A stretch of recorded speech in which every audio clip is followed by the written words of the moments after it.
اور سر نہ مونڈو جب تک کہ قربانی اپنی جگہ پر نہ پہنچ جائے، یعنی وہ جانور جسے مکہ میں حج کی تقریب پر ذبح کیا جائے۔ ناظرین، مشہور سائنٹسٹ انجینئر سلطان بشیر محمود اپنی ایک کتاب یعنی تفسیر، سائنسی تفسیر انہوں نے لکھی ہے، کتاب زندگی، اس کے اندر لکھتے ہیں دین کا مدارس، دین کا مدار اس بنیادی حقیقت پر ہے کہ عقل انسانی اس مستقل اقدار کو نہ وضع کر سکتی ہے اور نہ ہی از خود ان کا انکشاف کر سکتی ہے، جن کے مطابق انسانی زندگی اپنی منزل مقصود تک پہنچ سکتی ہے۔ یہ اقدار اللہ تعالیٰ کی طرف سے ملتی ہیں، اسے وحی کہا جاتا ہے، اور جو آخری بار نبی اکرم صلی اللہ علیہ وسلم اور اب قرآن مجید کے اندر محفوظ ہے۔ عقل انسانی کو اس وحی کی اس طرح ضرورت ہے جس طرح انسانی آنکھ کو سورج کی روشنی کی ضرورت ہے۔ جب انسانی عقل وحی کی رہنمائی میں چلے گی تو دنیا جنت بن جائے گی، ورنہ فساد اور خون ریزیوں کا جہنم بنی رہے گی۔ وحی کی اس رہنمائی کو ہدایت کہتے ہیں۔ قرآن کریم کی روح سے ہدایت یعنی رہنمائی وہی صرف وہی ہے جو اللہ تعالیٰ کی طرف سے ملی ہے۔ پارہ نمبر 1 سورہ بقرہ آیت نمبر 120 میں فرمان الہی ہے، قُلْ إِنَّ هُدَى اللَّهِ هُوَ الْهُدَى، کہہ دیجئے کہ اللہ تعالیٰ کا بتایا ہوا راستہ ہی سیدھا راستہ ہے۔ اس کے مطابق اس کے مقابلہ میں انسانوں کی تجویز کردہ رہنمائی ہدایت نہیں بلکہ گمراہی ہے۔ ناظرین، متقین کون لوگ ہوتے ہیں؟ آئیے اس کے بارے میں آپ جانتے ہیں۔ اللہ تعالیٰ نے ہدایت جاری کر دی، لیکن اس ہدایت اور سیدھے راستے پر چلنا انسان کا اپنا کام ہے۔ پارہ نمبر 29 سورہ الدہر آیت نمبر 3 میں ارشاد باری تعالیٰ ہے، اِنَّا هَدَيْنَاهُ السَّبِيلَ إِمَّا شَاكِرًا وَإِمَّا كَفُورًا، ہم نے دکھایا ہے اپنا راستہ، اب چاہے شکر گزار بنے اور چاہے احسان فراموش۔ یعنی ہدایت دینا ہمارا کام ہے، لیکن اسے اختیار کرنا انسان کا اپنا کام ہے۔ حقیقت یہ ہے کہ خود لفظ ہدایت اس کی شہادت دے رہا ہے کہ اس میں جبر کا کوئی پہلو نہیں ہے۔ اس سلسلہ میں بھی اللہ تعالیٰ نے پارہ نمبر 3 سورہ بقرہ آیت نمبر 256 میں ارشاد فرما دیا ہے کہ لا اکراہ فی الدین قد تبین الرشد من الغی فمن یکفر بالطاغوت ویؤمن باللہ فقد استمسک بالعروۃ الوثقی لا انفصام لها واللہ سمیع علیم۔ دین میں کوئی زبردستی نہیں ہے، بے شک ہدایت گمراہی سے خوب واضح ہے۔ تو جو انکار کرے شیطان کا اور ایمان لائے اللہ کے ساتھ تو اس نے پکڑ لیا مضبوط حلقہ جو ٹوٹنے والا نہیں ہے، اور اللہ تعالیٰ سب کچھ سننے والا اور جاننے والا ہے۔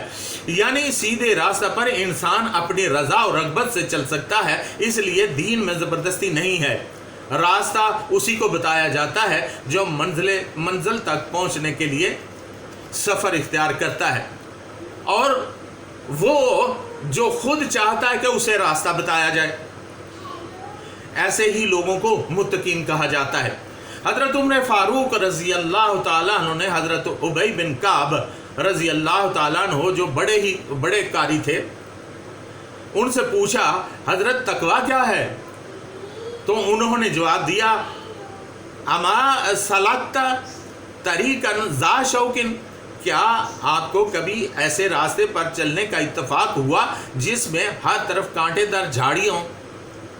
تو انہوں نے جواب دیا، ہاں بہت دفعہ ایسے راستہ پر چلنے کا اتفاق ہوا۔ حضرت ابی بن کعب رضی اللہ تعالیٰ عنہ نے ان سے پوچھا، تو پھر آپ نے وہاں کیا کیا؟ حضرت عمر رضی اللہ تعالیٰ عنہ نے فرمایا، میں نے اپنا دامن سمیٹ لیا اور پوری کوشش کر کے کہ کوشش کی کہ کانٹے میرے جسم کے کپڑوں سے نہ الجھنے پائیں، اور میں سلامتی سے اس راستے سے نکل گیا۔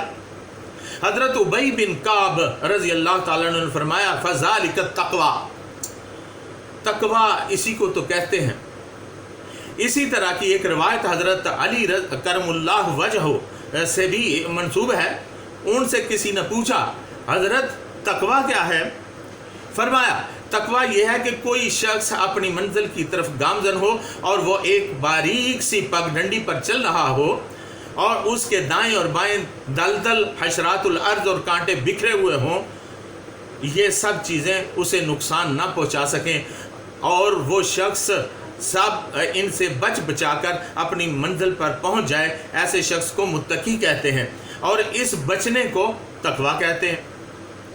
جسٹس ریٹائرڈ پیر کرم شاہ صاحب رحمۃ اللہ علیہ اپنی تفسیر ضیاء القرآن میں لکھتے ہیں لغوی اعتبار سے تقوی کا مطلب ہے جعل النفس فی وقایت مما یخاف، یعنی نفس کو ہر ایک چیز سے محفوظ کرنا جس سے ضرر کا اندیشہ ہو، اور عرف شرع میں تقوی کہتے ہیں ہر گناہ سے اپنے آپ کو بچانا۔ اس کے درجے مختلف ہیں، ہر شخص نے اپنے درجہ کے مطابق اس کی تعبیر فرمائی ہے۔ وہ فرماتے ہیں کہ میرے نزدیک سب سے مؤثر اور آسان تعبیر یہ ہے کہ یعنی تیرا رب تجھے وہاں نہ دیکھے جہاں جانے سے اس نے تجھے روکا ہے، منع کیا ہے، اور اس مقام سے تجھے غیر حاضر نہ پائے جہاں حاضر ہونے کا اس نے تجھے حکم دیا ہے۔ چنانچہ ناظرین، متقین وہ لوگ ہوئے جو اللہ تعالیٰ کے بتائے ہوئے راستے پر چلیں اور دنیاوی رکاوٹیں، خطاؤں اور گناہوں کی دلدل سے بچتے ہوئے اپنی منزل یعنی اللہ تعالیٰ کے قرب کی طرف بڑھتے چلے جائیں۔ ناظرین، یہ تھی ہدن، ہدایت اور متقین کہ متقین کون ہیں۔ اگلی نشست میں انشاءاللہ العزیز یہ عرض کروں گا کہ متقین کی صفات کیا ہیں جو کہ قرآن مجید نے بتا دی ہیں، کون کون لوگ متقین ہیں اور کون کس طرح کی صفات اور خصوصیات ان کے اندر شامل ہیں۔ تب تک کے لیے اجازت، وما علینا الا البلاغ المبین۔